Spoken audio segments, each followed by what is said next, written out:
If you're ready to feel like your best self, you have some room for improvement in your health, or you're looking to explore the infinite possibilities within wellness, then welcome to the Empire Wellness Podcast. Listen in to your host and renowned wellness expert, Charlene Lawrence, as she shows you how to build your internal and external wellness empire. Charlene is a licensed acupuncturist, certified hypnotherapist, and master of traditional Chinese medicine. She'll introduce you to the solutions that have yet to be on your radar. Now here's your host, Charlene Lawrence.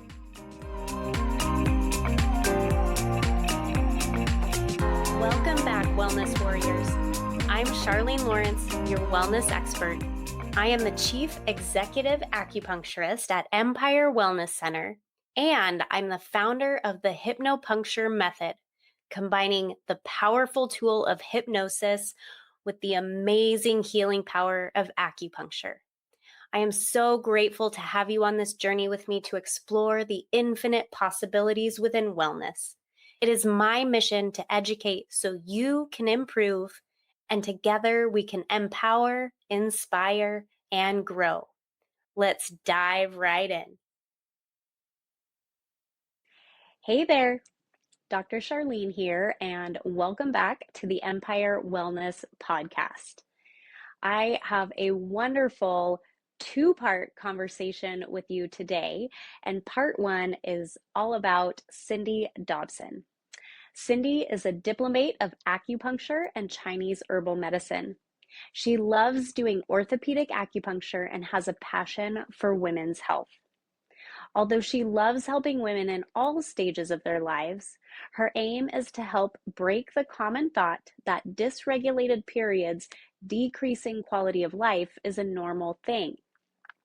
Cindy's passion to help women with their menstrual health came from her own experience dealing with long, painful periods and eventually became life-threateningly heavy.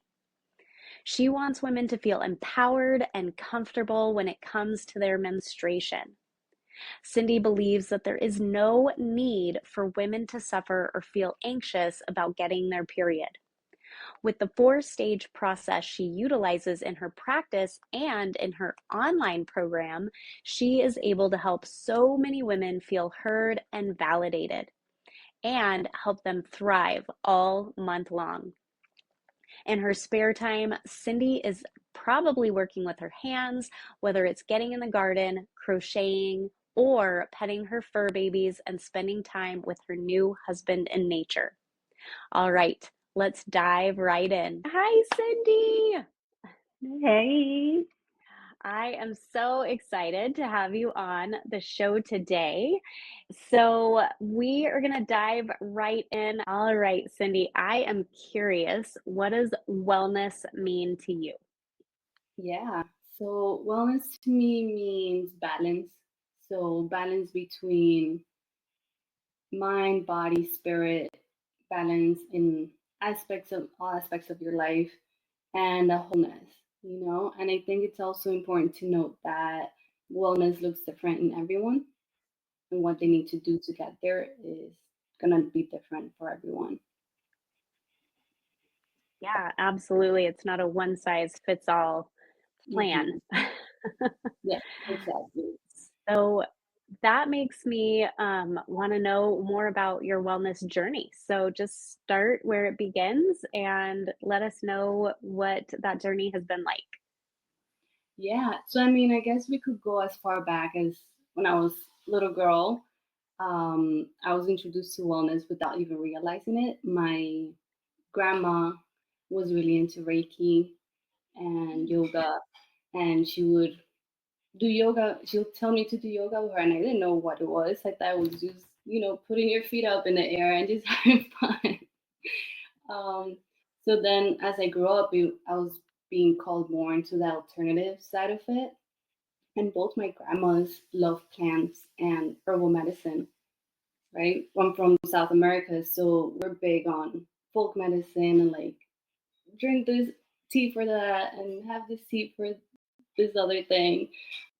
Um, so then here, I I feel like my specific journey started here in my teens when I was having really bad period pain. And I'm like, what is going on?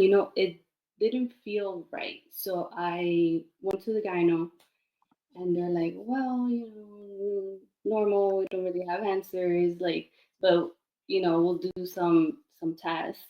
And I think they did an ultrasound. I don't remember, but I remember that last appointment I went to, her saying, well, there's nothing wrong. You might have endometriosis, but maybe not. So here's some birth control, right? And I feel like it's such a generic story because so many women go through this. It just repeats itself, I have right? a very similar story. You're totally right about that, but I'm even impressed that they maybe did some tests and did an ultrasound because my doctors didn't even give me that and they just said, "Oh, you must have endometriosis. Here, take this pill." Right, yeah. Some don't even bother with the diagnostics. hmm So, but I remember I didn't know what it was or how to put words to emotions I was having because I remember Mm. after that appointment, they were doing like free HIV tests. I'm like, yeah, sure, let's do it. And then I started crying because of the appointment that I just had, where the doctor told me there's nothing we're gonna do for you, and it felt disappointing. Like I didn't want to be disappointed that there was nothing wrong with me because that's great news, but it felt deeper than that. But I didn't know what it was, why it felt like that. Um, so that I was crying. She's like, "What's wrong?" I'm like, I don't even know how to describe it. So I'm like, I don't know. Um, but yeah, so that was the end of that, and I was just on birth control for like a decade or more, and I tried so many different types of birth control. I did the depot, which made me spot for like 6 months straight. And then I'm like, I can't do this. Like my periods were like 11 days long before like the depot, and like even birth control it didn't really help. And like again, I feel like this is so common with women. Mhm. And I have nothing against birth control. Birth control helps. It's a good alternative for certain things, but it's not gonna get to the cause of what's going on. Yeah, So I feel like you're pretty gracious if you don't have a problem with birth control, because I do as a therapy. To me, it shouldn't be used as a therapy. If women are using it to prevent pregnancy,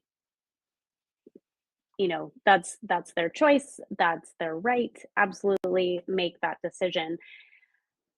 And we just aren't told the potential ramifications of what taking that hormonal birth control can do to our bodies in the long term or even the short term. And I don't even think they hardly study it, to be honest. It's like they don't want to know, like, don't ask, don't tell. And yeah. so, if women are empowered and they're given all of the information, and now this might lead to some issues down the line, but I want to make it easy to prevent pregnancy now, cool. That is their empowered choice. But it's Mhm. not a therapeutic drug, in my opinion. And like I said, you were rather gracious to say that it can be used therapeutically. Well, so I'm saying that from experience because I was on birth control, and my experience with that was, some of you have to also find the right one for you because I've been on birth control that literally made me feel crazy. Like 1 minute I Same. was yeah, yeah. So 1 minute I was angry, 1 minute I was crying, 1 minute I was okay. It was just a roller coaster, and it was not good for me. It was not good for my relationships. So, but that being said, um, I I had really heavy period. I went off of birth control, right? Then I was having really heavy periods, and long story short, I had a fibroid. And I didn't know, right?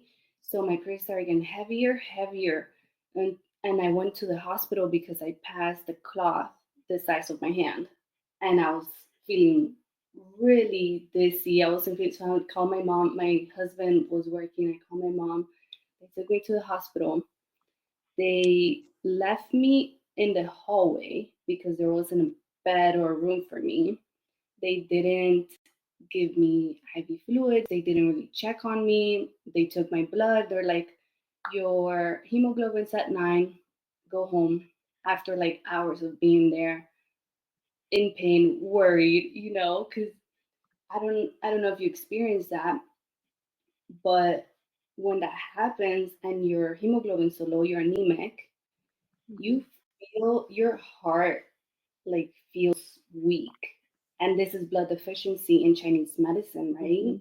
So blood deficiency affects the heart. So if you have heart blood deficiency, your heart's gonna strain. You're gonna feel palpitations, Mm-hmm. pressure, short of breath even, right? Mm-hmm. And a couple of times before that I went to the hospital because my chest hurt.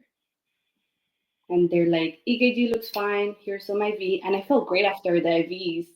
Um, and they're like, okay, go on your merry way. You're fine. Story of women out here. um, but so that like a month or two later, I got my period and I was bleeding through a super pad every half hour to the point Wow. where I was pale and my nails were yellow. There was no color. Went Finally went to the hospital. Like I couldn't even hold my neck. I went to the bathroom with my legs with my head between my legs. I couldn't hold myself up, So it was so scary. So I went to the hospital. My hemoglobin was at a 6. When your hemoglobin is at a 6, that is dangerous. So I ended up getting 2 blood transfusions. Oh my gosh. Yeah. And after that, that was so another thing with the medical field. Like it makes you feel like your emotions are out of place. So, like for example, when I was crying after when I was 16, and the doctor told me there's nothing wrong with you, you might have endo, right? And then here, I remember when I was getting discharged, I started crying. I was scared for my life. I never gone through that before. And the lady's like, "Why are you crying? Like, what's wrong? Like, you know, like literally, she's like, why are you crying?" Like, I again had no words for my emotions. But looking back, I was scared. I was freaking. I thought I was gonna die. I almost did, right? So it's like the lack of sympathy and understanding Mm-hmm. is something we need to work on in the Western medical field for sure. So all that to say that after that, because my periods were so heavy, I used birth control as a way of not bleeding, and I even skipped a few periods so I could get my hemoglobin up. Because after that, I went and had some iron infusions to get it to a good place. So I didn't want to have the blood transfusion, then the iron infusions, and then just dump it all out again every time I got my period, right? So during that time, though, that was on birth control, I used that time to not only get my iron infusions and get my blood up, but I was doing then Chinese herbs. Mm-hmm. So I did some Chinese herbs, and then I checked again, I think it was a year after, and with the herbal therapy, I knocked my fiber down like 2 centimeters. Wow. Yeah, so it was a 6 centimeters, and knocked it to a 4. Wow. And That is a big I, change. yeah, it's really cool. So after I went off birth control, I didn't want to stay on it for long term because we know that's not good. Mhm. Mm, my periods were great.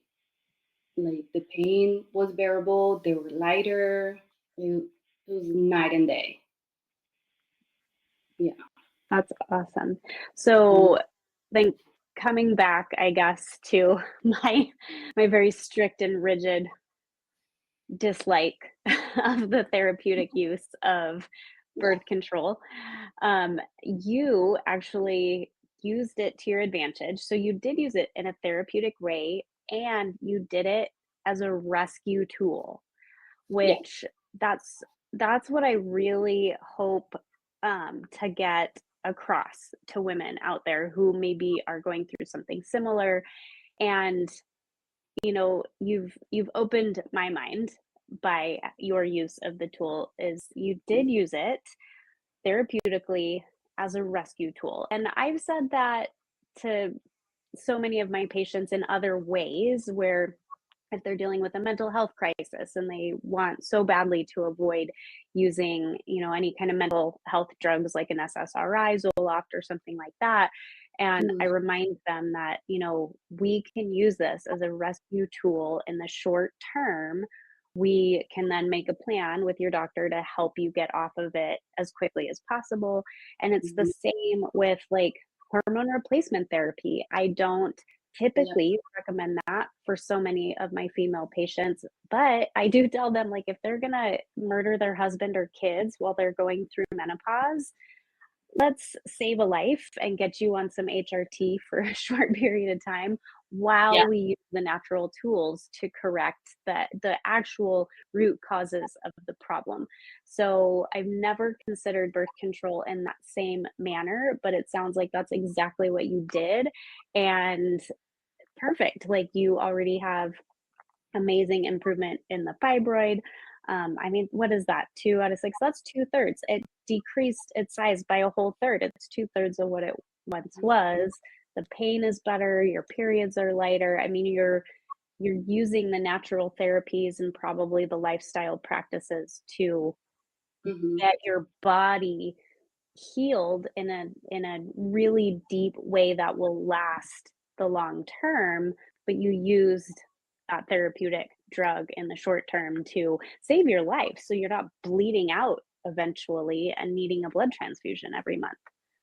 Yeah, exactly. That's a good way to put it. The short term. We don't Mhm, want to be on this for 10 years like it was, because look what happened afterwards, mhm, right? You suppressing your hormones, whether it's hormone therapy or mhm, birth control, it's you're suppressing your own body's ability to do what it's meant to do. And if it's not working right from the beginning, then we need to explore those reasons and get and work on that in order to get them to work right. There's always a reason. Your body speaks to you. Your body mhm, tells you something's wrong. Something's not okay here in whatever way it shows up for you. And for women, it shows up a lot during our period. mhm, So if we pay attention, then your body's communicating with you, and then you have the opportunity to then do something about it. And then if you do it in the natural way, holistic way, or maybe a mix like I had to mhm, do, in the long term you're going to be so much well better off. You're going to feel better. You're going to reduce the risk of things later on in life, or the need of extra things, like to go deeper into birth control. Like you said, they don't teach us about it. So with birth control, when you're taking it, you have to make sure you're supplementing, because yep, it eats at your vitamins. It uses calcium, and if you don't have enough, or vitamin D, and if you don't have enough, it's going to take it from your bones, mhm, right? So what you end up with, if it's constantly feeding up your bones, osteoporosis later down in life. And it's not going to be that much later down in life, because let's say you start in your teens, in your 40s, 50s, maybe, you're going to have low density in your bones. So that's it needs to be talked about. People need to be educated on this. Yeah, absolutely. And, you know, the doctors are bound in so many ways. You know, they don't have enough time with their patients. Sometimes they don't even have the knowledge or understanding because what they're taught is just how to prescribe the medication. And I've forgotten actually about the fact that we need to supplement with like B vitamins, calcium, and vitamin D when on any kind of hormonal birth control, because that's not where I'm thinking. I'm thinking of like the estrogen and progesterone balance and how is that going to get kind of knocked out of balance if we remove the therapy and that kind of stuff. And like you said, you know, your fibroid was growing, now it's shrank. Did the fibroid come from the fact that you used birth control all those years? I would I would put a big stake in the answer being yes, that it did, because you had such a disproportion of estrogen to progesterone while you were taking it. And, you know, fibroids tend to be estrogen dominant related, so is many cancers. So yeah, I mean, these are scary things that we're not necessarily told.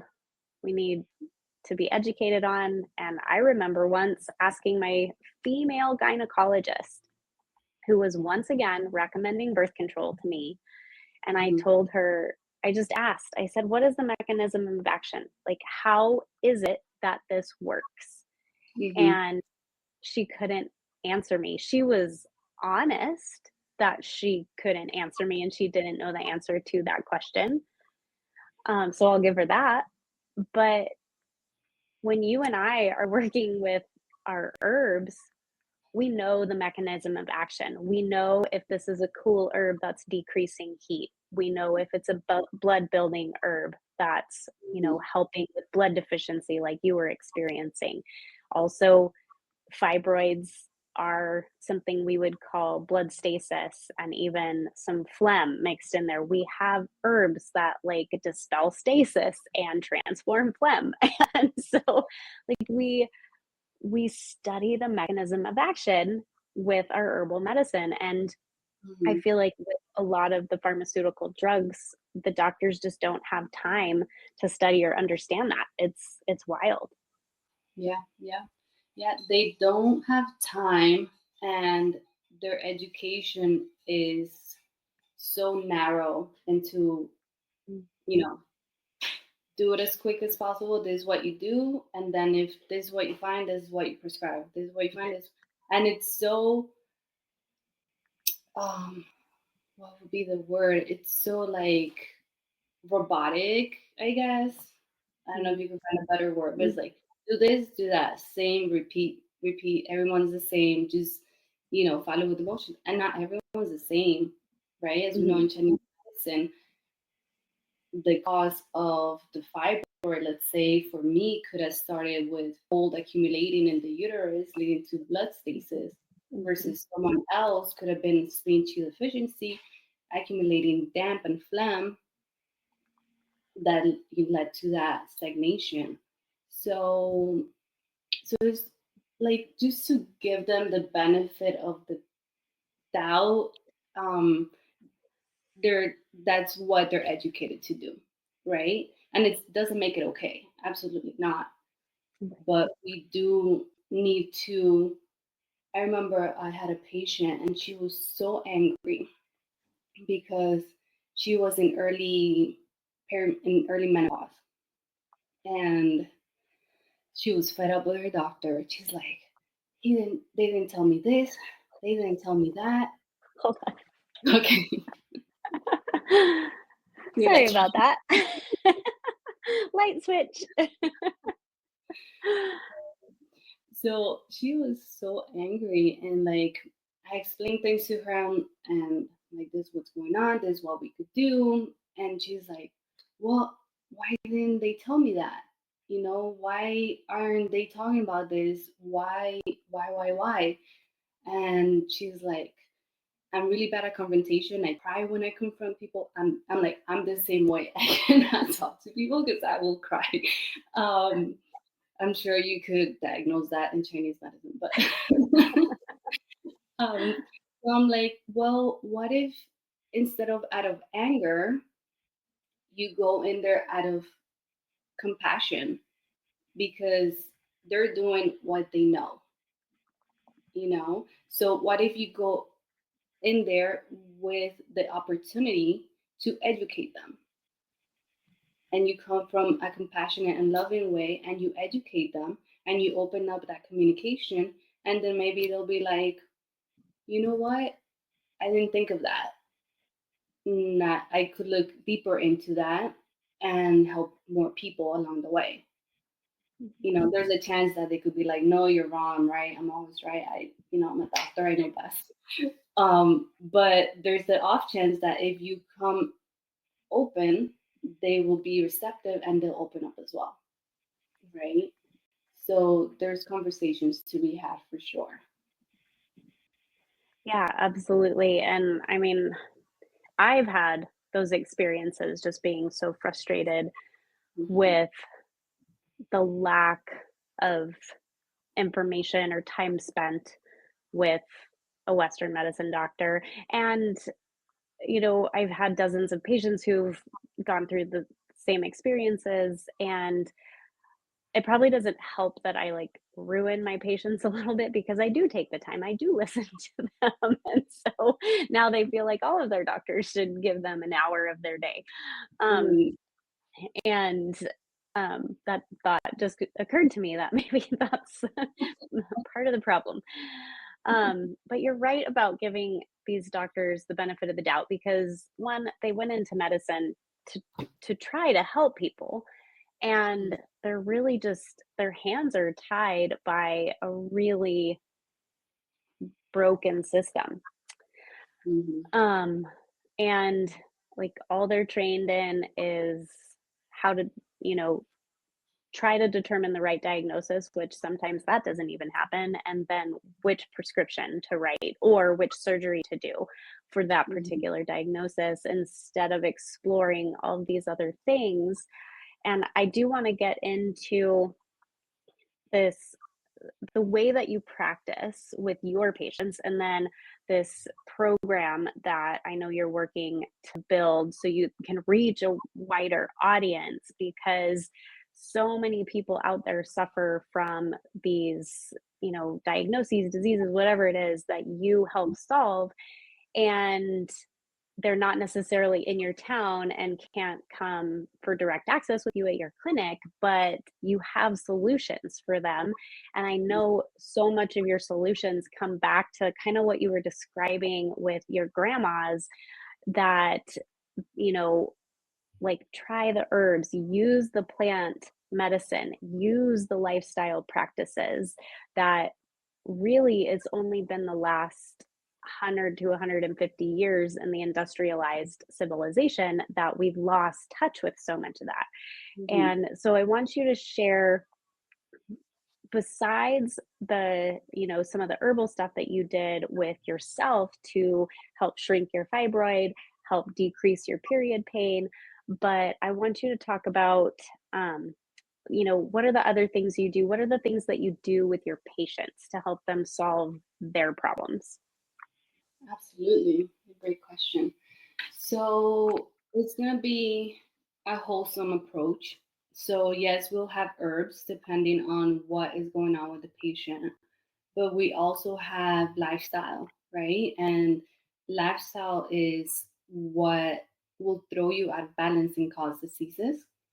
Um, and those lifestyles are going to be triggered by many things, and some of them including emotional, mental, stress management, as well as trauma. You know, I feel like you probably relate to me in this that a lot of these issues are caused by trauma, whether it's childhood, whenever it happened, it, it's stored in the body, right? Emotions are stored in the body if we don't release them correctly. So we need to, so part of it is learning how to go through the motions of emotions. Because and emotions are energy in motion, right? So we need to keep them going. We need to learn about our breath. Every emotion has its own breathing pattern. And then in Chinese medicine, every emotion has a different movement of qi. So yeah, we need to release that. And then once we learn to let go of it, we need to learn how to come back and balance and ground. So that's part of it. Stress management. Um, so the way that stress affects everyone is different. What might be a stressful or traumatic situation for someone is not going to be for the other. So everyone is going to take things differently. So part of it is self-awareness and being aware of what affects you and how it affects you and how you could handle that. Right? So it's a lot of internal work for sure. Mm-hmm. It might not be easy, but if you get through it, which you will, because we've gone through so much, we could definitely do this.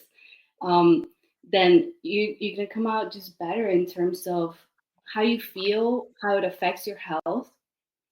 So it's really interesting because I've been reading some books, the one I'm reading with you, and then also one that's different. So how to explain it? It's different topics. So like let's say one is from like um, business, and then one is from health, and they both have this same overlapping of mindset. And with that mindset, triggering those emotions. And those emotions are what changes your internal ecosystem. Mm-hmm. Right? So it's so fascinating. But if you could feel the gratitude, feel the love, feel the compassion, it goes to every cell in your body, and that's going to cascade into healing, Mm-hmm. right? So that's part of it. Another part is movement. We need to move, mindful movement, right? Because let's say you're stagnated, you're not going to want to go do a bunch of like heavy weights and things that are going to tighten those muscles, because Mm-hmm. that's going to tense you up, and there's not going to be any blood flow, any lymphatic circulation in your body. It's going to add to that stagnation, right? So mindful movements. I love yoga. I did my certification on it. So, but like qigong, tai chi, I love to walking, things like that, that are gonna let the chi flow, let that movement in your body, and with it, with a lot of these practices comes also the awareness and the mindfulness. Mm-hmm. So really cool how they connect. And then a big one. So nutrition, right? Dietary medicine. So I laugh because I was vegetarian for 2 decades, right? Which I'm sure did not help my situation with everything that happened, right? So Knowing what we know about animal protein and female bodies. yep, yep, yeah. Everything I've learned is like, what were you thinking? But also, like, I did it because the animals, you know, Yeah. like, so growing up in Colombia, it's very common to see people kill a pig on the street, so that stayed in my mind. And there were other things that were like, for our culture is normal, and for many other cultures, I'm sure it's normal. But for me, I'm like, this is not okay. Right? So I just couldn't. But then when that happened, my husband was eating steaks and I wanted to swallow the steak whole. Like I just wanted to eat it. And I'm like, my mind and my emotions were like, no, you cannot. Like, I how could no, it can't happen. I cannot eat meat. And my body was like, you need to. Like, you have to eat it. So I slowly started to eat meat again. It was a process. It was really hard mentally and emotionally. But now if you asked me a couple years ago if I'd be recommending every person to drink bone broth, I'd be like, no, you're lying.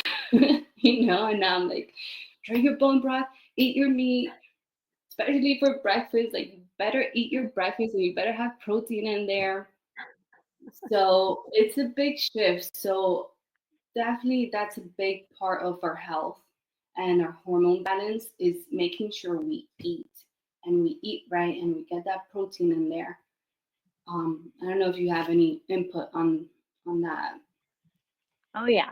My audience has heard me talk about this a lot. I laugh that you were vegetarian for 20 years because I was vegan while going to Chinese medicine school, and I was constantly picked on for it, and I stuck to my guns because it was largely the the morals of eating animals, and just the way that, at least in the US, how we, have the concentrated animal feeding operations, those CAFOs, and, Mm-hmm. driving I-5 through California. And I remember as a kid seeing like the Happy Cows commercials, like happy cows come from California because it's all sunny and they're eating grass. Mm-hmm. And driving like on the 5 through Central California to go visit my family up in Northern Nevada. They are not happy cows. They are living in mud and filth, and there's no grass in sight, and they're just eating grain out of troughs. And that kind of stuff just put me Yeah. off.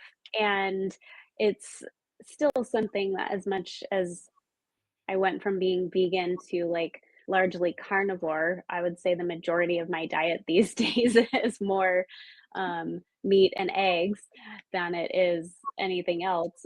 But I, I still recommend people eat those animal products that are clean, and they get to live a normal, natural life, and they get to eat their natural foods.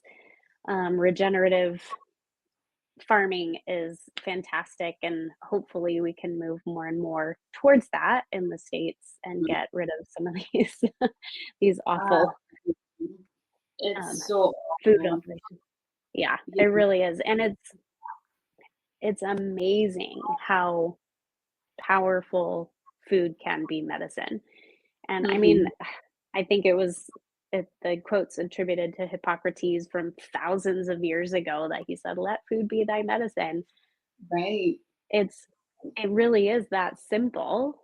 It's Yeah. not easy when you're addicted to junk, Right. and the vegan and vegetarian diet can be done correctly, but for the most part, it's all processed foods because I remember, I was trying to imitate a hamburger with black beans or like soy chorizo from Trader Joe's was always so delicious.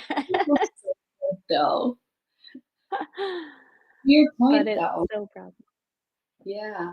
So Go to your ahead. point, all these fake meats that are out there, I ate so many of them, and if you read the ingredients, there's a lot of soy in there. There's a lot of imitation soy, and soy. Correct me if I'm wrong, but isn't it like it helps you produce more estrogen?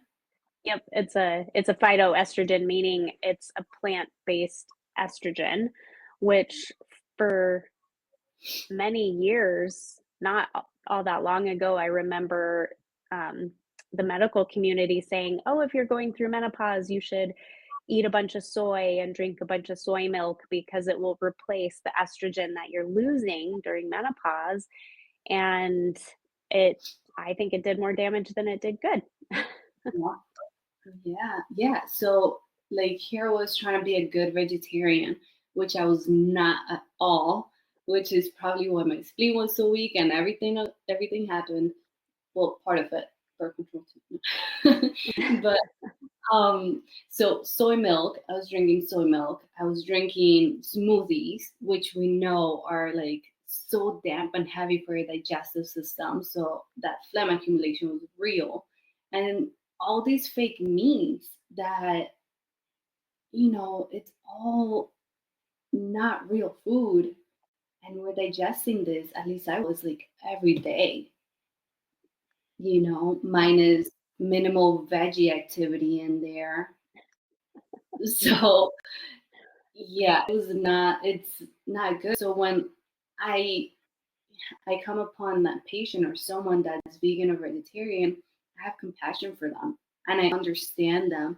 But at the same time, I'm like, how, like, I was there, I get it, but also I'm here now and I've learned Mhm. that, I'm not telling you to become a carnivore, but a little bit of whole foods and meat, protein is going to be important unless you're really good vegan and vegetarian and you're eating tons of veggies and tons of different vegetable protein, which is really hard to do, Mhm. especially with the decreased amount of nutrients in these foods, Yeah, right? So, absolutely. Yeah, our soil is so depleted, and I remember seeing a study, I I believe it was 1932. So we're coming up on 100 years where a study was submitted to basically what became the USDA. It didn't exist yet. mhm, Um, but a report was given to the US government that the soil was already devoid of the minerals, the vitamins, the nutrients that grow in plants, and then that animals eat those plants, and then we eat the animals. And so that's how we get like B vitamins into our system. mhm, And it's been almost 100 years and it has not gotten better with all of the monocropping, meaning, like they only plant corn on this farm and they never plant anything else. And the soil is not meant to go through that. It's supposed to have corn one season and then alfalfa the next season, and different plants are meant to grow in that area, because just think about the wind blows. And so seeds from the neighboring plot will blow those seeds and then that will grow. And that's how the soil gets replenished. And these animals, these ruminants like cows and bison, are supposed to stomp on the soil, they poop on the soil, they stomp on the poop, fertilize the plants, then they eat the plants. And I mean, that's natural farming. mhm, And there's hardly any of those in the US at this time. And the ones that there are, thank God for them. And at the same time, you're having to spend way more than you would at the grocery store for the junk meats and stuff. And granted, like I buy a lot of these products from these regenerative farms, and they do absolutely everything they can to keep the prices reasonable and doable. But if you're a single mom with 3 kids and you're trying to feed them the right way, having to pay $14 a pound for ground beef is prohibitive. yeah. And, it's oh, there's so many things wrong with our system that I wish we could solve right now, but we don't have the time. Oh yeah. Oh yeah. We definitely go on about that. But yeah, so going back to the program that will cover all of that, that it's all the lifestyle things that you could do from mindset to body, all of it, including herbs, things you could do at home, things you could put on. Like for example, I use castor oil and a heat pad, and aside from feeling good and alleviating pain, Mm-hmm. it helps break down the the stagnation. So we do a lot of fun stuff in the program, and it's not only catered to women diagnosed with endometriosis, it's also women that have not been diagnosed, but like us, we didn't go through the laparoscopy. I probably butchered that, but the the exam to properly diagnose it because it is invasive, you know. So I'd rather maybe I have it, maybe I not, and not go through an invasive one and work with what we see, because in Chinese medicine we could diagnose without doing all these crazy surgeries, right?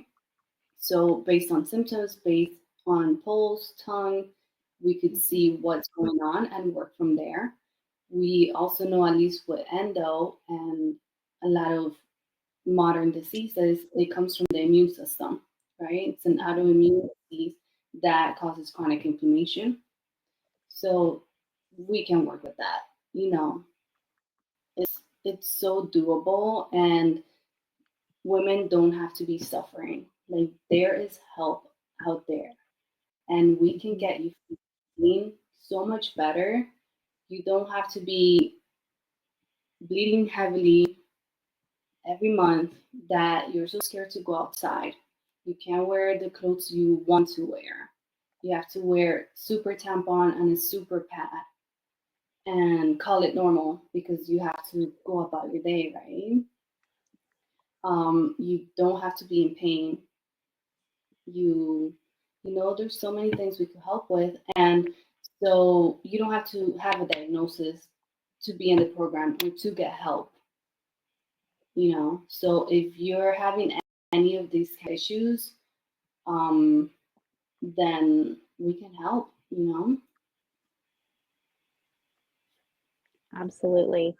Yes, I can attest to the work that Cindy does with her patients and the members in her upcoming program launch because um, I I use basically very similar techniques, similar tools with my patients as well as with myself. And so, for those people listening, there is going to be an upcoming episode where actually Cindy is going to interview me and I'm going to tell my story from kind of her program's perspective and just the things that she utilizes in her program that I've done with myself that are working in this area of like women's health and period issues and stuff. So, Cindy, as we start to wrap up your episode here, I want to ask a few final questions. Mhm. So, if you could text one tip to everyone on the planet on how to be well, what would that one tip be? Ooh, this is a hard one because I feel like there's so many tips. I um, know. but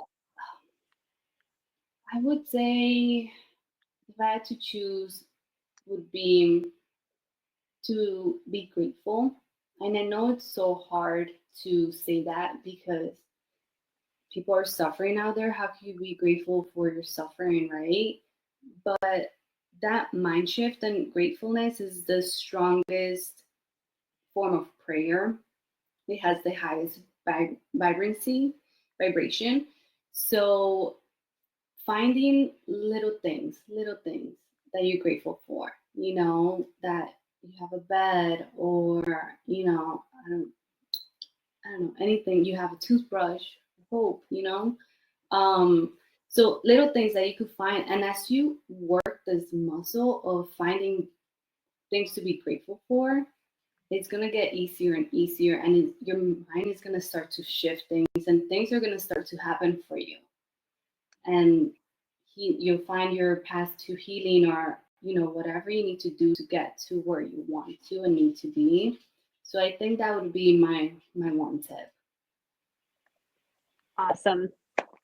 You actually read my mind. My go-to when I'm struggling to find gratitude is like the toothbrush. That's the thing that I always think of. And so you were like looking for a word there and you said toothbrush right after I thought it. So I think we're communicating across the country because we are in very different places on the planet. We're in very different time zones. Cindy, what is your favorite book? Oh, that's another hard one. There's like top three that I have, um, but The Alchemist is usually my go-to. Yeah, I don't know if you read that one, but I really like that one. Years and years ago, I read it probably 20 years ago. I was probably in my early 20s and it's sitting on my bookshelf at home. So maybe Yeah, it's time to dust it off and pull it out. do that again. All Yeah. right, I have a quick round of lightning questions for you. And so I want you to just answer whatever pops in your head first. So quick question, quick answer. What is your favorite food? Mm, there's a Colombian thing called empanada de cambray. So Mm, it's like yeah, a yeah. sweet empanada with guava and cheese in it. Is usually my go-to when I go to a Colombian spot. So Oh, good. very nice. What's your favorite exercise? My go-to is yoga. Love yoga. I just feel like when I do it and I do it constantly, everything like aligns for me, and it's what I Mm. know for my training as well. What inspires you? Um, Nature. Hmm, Yeah. awesome. And what is your biggest indulgence or guilty pleasure? What? I don't know. Feel like maybe hot chocolate here and there. Delicious. Yeah. All right, Cindy, is there anything that you would want to leave with the audience before we wrap this up? No, I hope they get some good information from this. And if you're struggling and you're going through all these menstrual health issues and you think it's normal, it's not. And if you think you have to live this way, you don't. And it's common, but it's not normal. So yeah, I think that would be it. Absolutely. All right. Well, the link to connect with Cindy will be either in the show notes if you're listening to the podcast, or it'll be below the video if you're watching on YouTube. And thank you so much, Cindy. I had a great time chatting, and I know there's so much more that we could talk about. So maybe we'll do another one in the future. Sounds perfect. Thank you so much for having me. Whether it's improving your internal, physical, or mental health, we have more tools to explore the infinite possibilities within wellness. Be sure to visit us at empirewellnesscenter.com for more ways to connect with Charlene. There you'll find ways to educate, improve, empower, inspire, and grow. That's all available on empirewellnesscenter.com.